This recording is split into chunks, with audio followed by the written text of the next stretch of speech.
Што е проблемот кај нив според вас да се прифати влезот на бугарите во уставот и креативно тоа да се нарече како некоја дистинкција меѓу македонци и бугари во современна па за нив и во минатот реалност?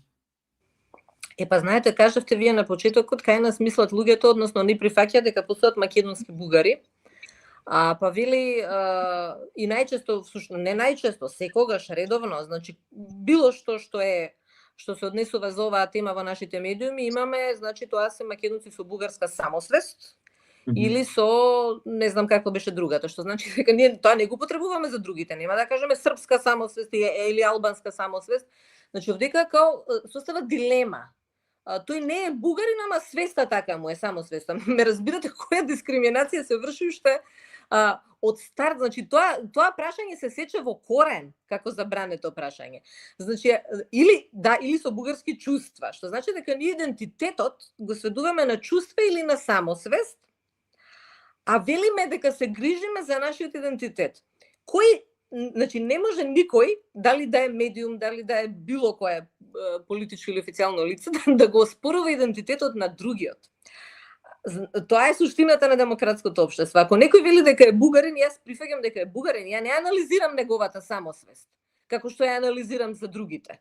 И тоа е суштината на проблемот на влезот на бугарите во уставот. Зошто е тоа така? Затоа што фактички се руши наративот за една историја, која велам јас дека е таа федерална историја, која ни се проектира, или постфедерална историја, постјугословенска, која се уште ни се проектира. Малцинствата, што беше пред Преспанскиот договор, а сега се делови од народ, и пред Охридскиот рамковен договор, сега се делови од народ, значи нема малцинства. Кога некој, зашто во изменатава година-две, официјални политички лица употребуваат термин малцинства. И во однос на бугарите, и во однос на албанците. Тоа е исклучиво со намера да се понижат тие луѓе. Нема малцинство, има делови од народ. Така е формулиран нашиот устав и преамбулата.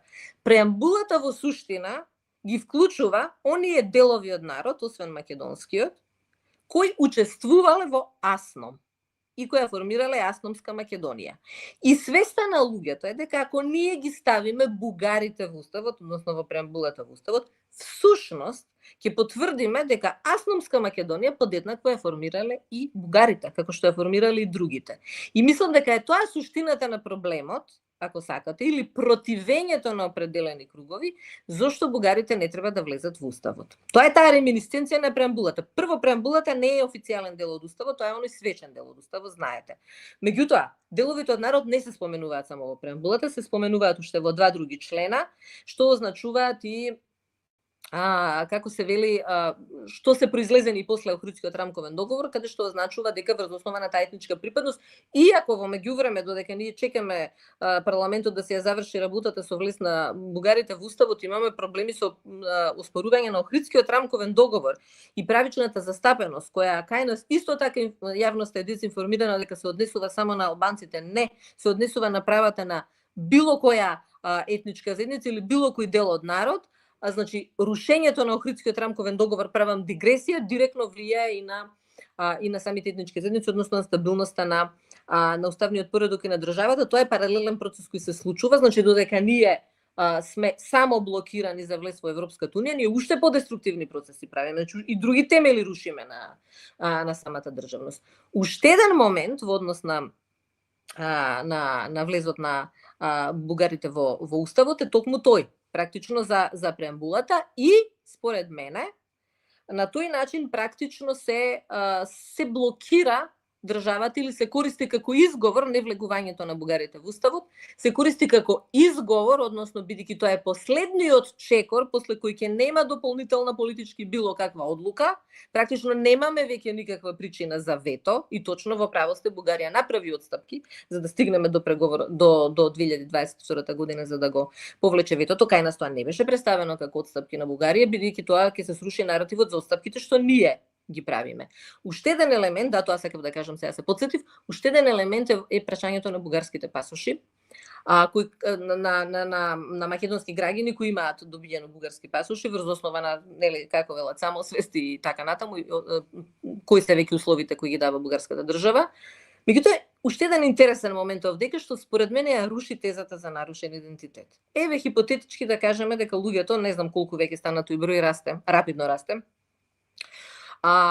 Зеле бугарски пасош, иако тие велат од економски причини, ама претпоставувам дека тоа повлекува и други последици, доколку вие лажно сте се декларирале, сте земале од економски причини, меѓутоа не ми беше тоа поентата. Еве хипотетички да кажеме дека поголемиот дел од тие луѓе не се бугари, ама се земале, докажале потекло или не знам што, и велат не сме бугари, ама сме земале од економски причини, доколку вистина идентитетот нас ни беше загрозен, како што сакаат да представат дека не е загрозен од бугарите, тогаш луѓето по никоја цена нема да земеат бугарски пасош, ниту од економски причини.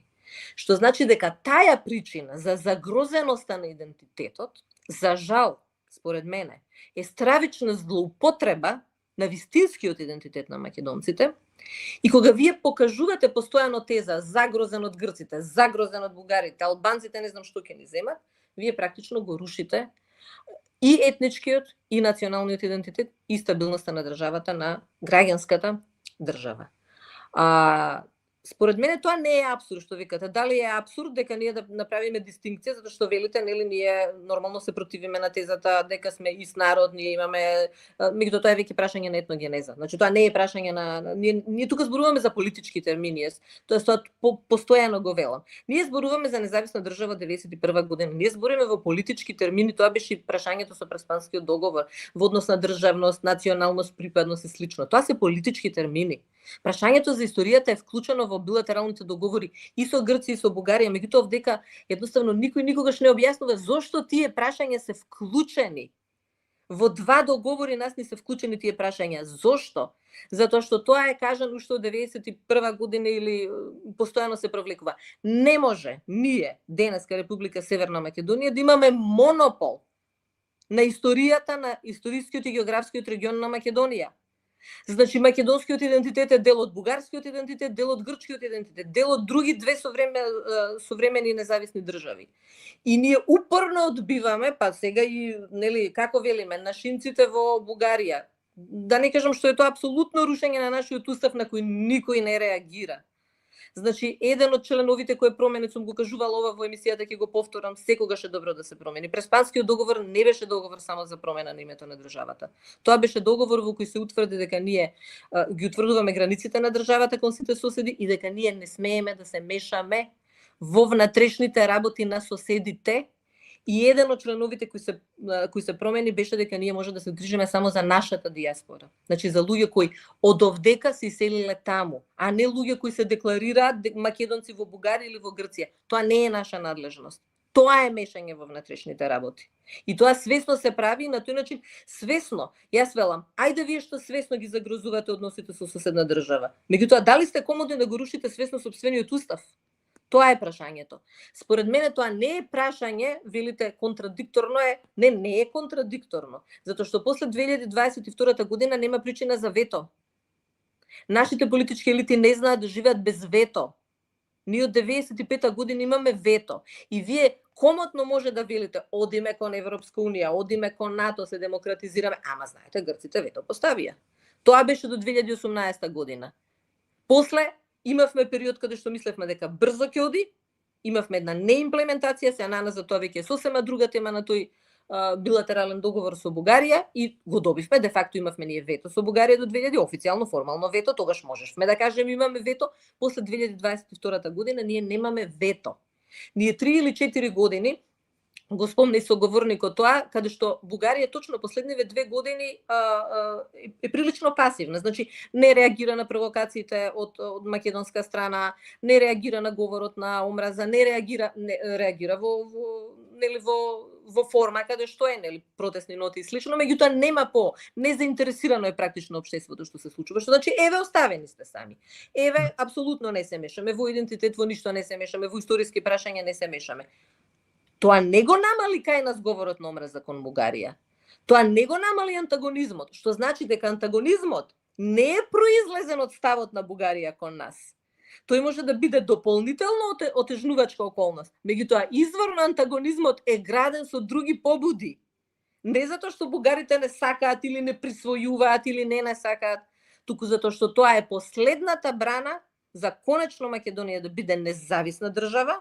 Го немаме веќе на БЈР, така југословенството, тоа југословенско беше само формално кај нас останато, и од моментот од кога го немаме, од тогаш почна нападот на Северна Македонија, затоа што Северна Македонија значува јасна дефиниција за тоа, од јасна дефиниција во однос и на историскиот контекст на употреба на терминот Македонија, дека тоа се однесува само за еден дел од она што го нарекуваме географски историски регион Македонија, иако тој не знаеме ние дека не е тој еден ист регион, дека варира низ историјата. Тоа значише демонополизација. Меѓутоа, монополизацијата на македонското прашање не е изворно македонски интерес.